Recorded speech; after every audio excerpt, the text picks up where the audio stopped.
বলরামের আবির্ভাবের পর পরমেশ্বর ভগবান শ্রীকৃষ্ণ, যিনি সর্বদাই তার পূর্ণ শক্তি তার অনন্য ভক্তকে দান করতে প্রস্তুত, সমগ্র সৃষ্টির প্রভুরূপে বসুদেবের হৃদয়ে প্রবিষ্ট হলেন। এর থেকে বোঝা যায় যে শ্রীকৃষ্ণ বসুদেবের হৃদয় থেকে দেবকীর হৃদয়ে প্রবিষ্ট হন। তার গর্ভপ্রবেশ বীর্যের মাধ্যমে হয়নি। তার অচিন্ত শক্তির প্রভাবে ভগবান যে কোনোভাবে জন্মগ্রহণ করতে পারেন। তাকে একজন সাধারণ মানুষের মতো বীর্যের মাধ্যমে কোনো স্ত্রীর গর্ভে প্রবেশ করতে হয় না। বসুদেব যখন ভগবানের স্বরূপকে তার হৃদয়ে ধারণ করেছিলেন, তখন তাকে সহস্র সূর্যের মতো উজ্জ্বল মনে হচ্ছিল। বসুদেবের নির্মল হৃদয়ে বিরাজমান ভগবান পরমেশ্বর ভগবান শ্রীকৃষ্ণ থেকে ভিন্ন নন। যেখানে শ্রীকৃষ্ণের রূপের প্রকাশ হয়, বিশেষ করে হৃদয়ে, তাকে ধাম বলা হয়। ধামে কেবল শ্রীকৃষ্ণের রূপেরই প্রকাশ হয় না, সেখানে তার নাম, রূপ, তার গুণ, তার পরিকর ও বৈশিষ্ট্য সবই একই সঙ্গে প্রকাশিত হয়। এইভাবে পরমেশ্বর ভগবানের নিত্যরূপ তার সমস্ত শক্তিসহ বসুদেবের হৃদয় থেকে দেবকীর হৃদয়ে স্থানান্তরিত হল। ঠিক যেভাবে অস্তগামী সূর্যের রশ্মি পূর্ব দিগন্তে উদীয়মান চন্দ্রে প্রবেশ করে। বসুদেবের শরীর থেকে শ্রীকৃষ্ণ দেবকীর শরীরে প্রবেশ করলেন।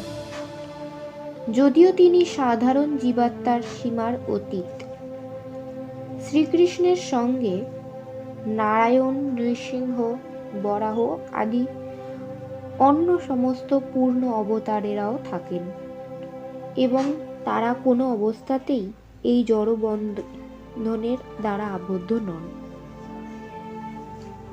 এইভাবে দেবকী অদ্বয় তত্ত্ব, সমস্ত বিশ্ব চরাচরের পরম কারণ পরমেশ্বর ভগবানের আশ্রয় হলেন। কিন্তু যেহেতু তিনি কংসের কারাগারে অবরুদ্ধ ছিলেন, তাই তাকে দেখে অত্যন্ত বিমর্ষ মনে হলো। অগ্নি যখন কোনো পাত্র দিয়ে ঢাকা থাকে, তখন তার জ্যোতি দেখতে পাওয়া যায় না। তেমনি যখন জ্ঞানের অপব্যবহার হয়, যখন জ্ঞানের দ্বারা জনসাধারণের মঙ্গল হয় না, সেই জ্ঞান সম্পূর্ণ নিরর্থক।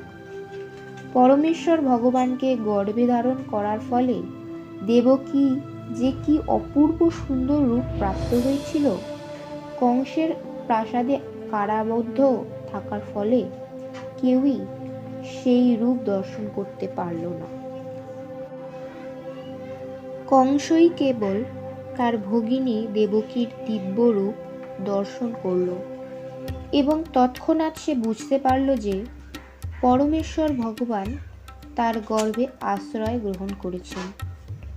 পূর্বে দেবকীকে কখনো এত সুন্দর দেখায়নি। সে স্পষ্টভাবে বুঝতে পারল যে তার গর্ভে সুন্দরতম কিছু বিরাজ করছে। এই ভেবে কংস অত্যন্ত বিচলিত হয়ে উঠল। সে নিশ্চিতভাবে জানত যে পরমেশ্বর ভগবান ভবিষ্যতে তাকে হত্যা করবে এবং এখন সে বুঝতে পারল যে তিনি এসে গেছেন। তাই কংস ভাবতে শুরু করল, দেবকীকে নিয়ে এখন কি করা উচিত। তার গর্ভে বিষ্ণু বা কৃষ্ণ অবশ্যই বিরাজ করছে, সুতরাং দেবতাদের উদ্দেশ্য সাধন করার জন্য কৃষ্ণ যে এসে গেছে সেই সম্বন্ধে আর কোনো সন্দেহ নেই। আমি যদি এখনই দেবকীকে হত্যা করি, তাহলে তার উদ্দেশ্য প্রতিহত করা যাবে না। কংস ভালোভাবেই জানত যে বিষ্ণুর ইচ্ছা কেউই প্রতিহত করতে পারে না। যে কোনো বুদ্ধিমান মানুষই জানে যে ভগবানের আইন কখনো লঙ্ঘন করা যায় না। অসুরদের সমস্ত বাধা বিপত্তি সত্ত্বেও তার উদ্দেশ্য অবশ্যই সিদ্ধ হবে। কংসের ভাবতে লাগলো,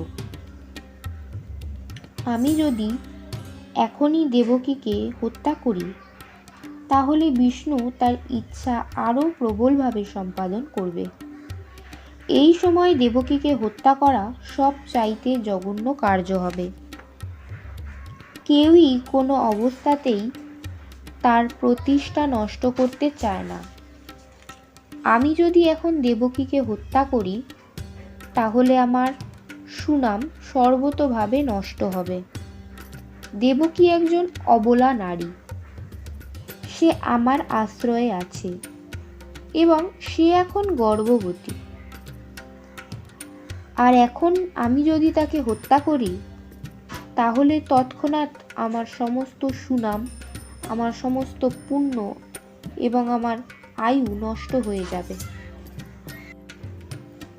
সে আরও ভাবল, যে মানুষ অত্যন্ত হিংস্র নির্দয়, সে জীবিত অবস্থায়ও মৃতের মতো। জীবিত অবস্থায় সে কোনো মানুষের ভালোবাসা পায় না এবং মৃত্যুর পর মানুষ তাকে অভিশাপ দেয়। সে তার দেহকে তার স্বরূপ বলে মনে করে, তাই সে নরকের গভীরতম প্রদেশে অধঃপতিত হয়। এইভাবে কংস দেবকীকে হত্যা করার সুবিধা অসুবিধাগুলি গভীরভাবে বিবেচনা করতে লাগল।